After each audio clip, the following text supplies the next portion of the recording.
Ah yes, the Johns Hopkins non-man attracted to non-men nonsense is an insult to billions of women. Gents, we have to save the lesbians. Their existence is now a threat to their old faction, and they're being targeted because, as usual, men ruin everything. Didn't know the planet had billions of lesbians? That's news to me. I don't know about you guys. Man, there's so much stupid and funny here. I don't even know where to begin, really. But anyway, Johns Hopkins is one of the most prestigious medical institutions in the entire United States. So to see this kind of ideological subversion within the field is yikes.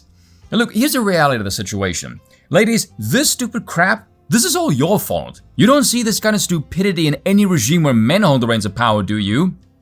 Wonder why that is. You were the ones who wanted a seat at the table. You were the ones who thought you were Billy Big Balls and could hang with the big boys, no pun intended, because you swallowed all of that stupid nonsense about equality. See, this is what you get for not listening to Queen Victoria. Wise woman. America has Lady Liberty, England has Lady Vicky. Guess which one is more based?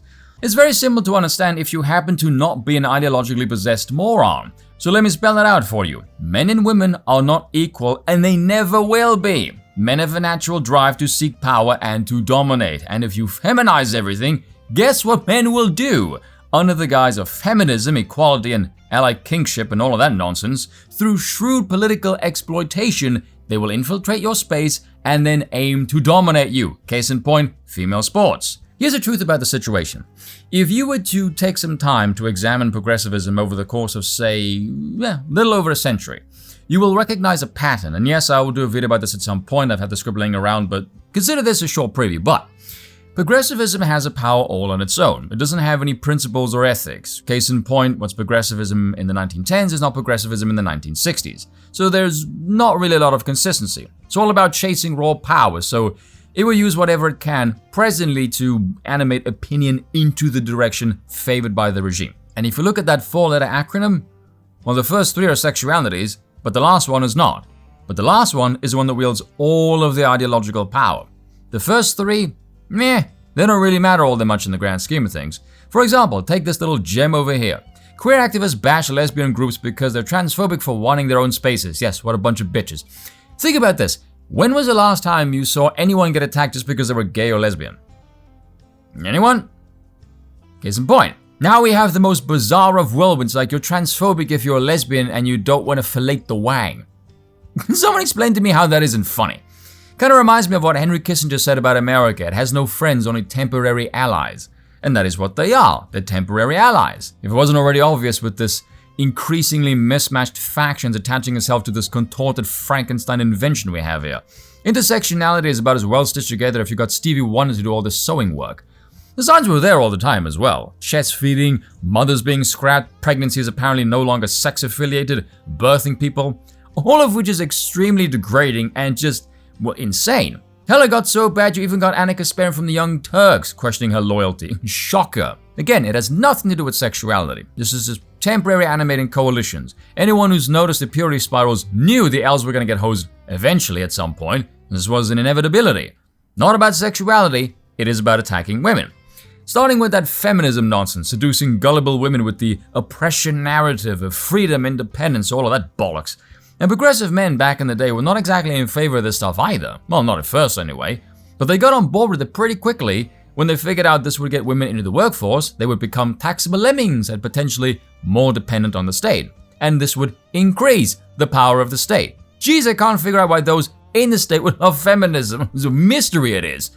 None of them realize that power and resources is an entirely different beast depending on who's wielding it. A woman attaining power and resources indicates isolation, independence, and men are not interested in independent women. It's unattractive. Men attain power and resources to show women they're capable and reliable providers. But you idiots were suckered into believing that men and women are the same, which is not true, and therefore resources and power are used for the same reasons, exclusively material prosperity. Again, not true. But for some bizarre reason, you ladies completely forgot about this magical thing you all have called the vagina, which allows you to continue our species. Apparently, women don't seem to understand that's quite a valuable asset, seeing as we can't do that, and therefore you're more valuable than men in a sense. Well, at least the ones that are pretty enough to reproduce anyway.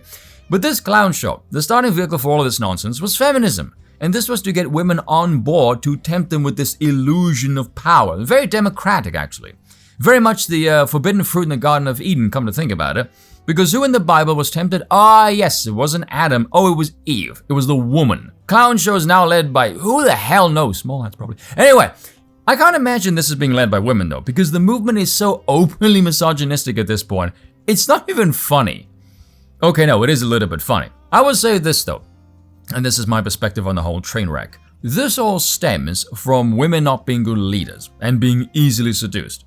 My guess is women, or rather liberal women, not conservative women, they have sense and sensibilities, God bless them.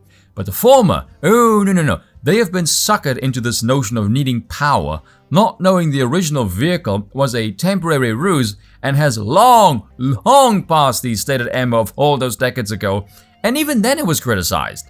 For so long, it has become part of this womanly myth to such a point it's borderline gospel, unquestionable, and much like democracy, it is not at all attached to reality. But the concept of letting go still hits with that same psychological trigger as I am giving up my power. Again, it's like a drug, and some of them will cling to that shit like a bad habit, high as a freaking kite.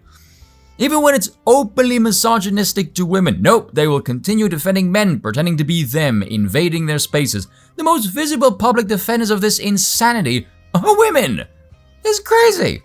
Look at that Queen Victoria quote again and tell me this doesn't describe the modern day to a frickin' T. She was correct, very prescient royal. If I'm gonna be a top shelf critic here, top drawer rather, I think it's because asking men to step in and save women, well, from themselves really, would instantly be seen as an admission of defeat, and more horrifyingly, that women in mass for decades were wrong.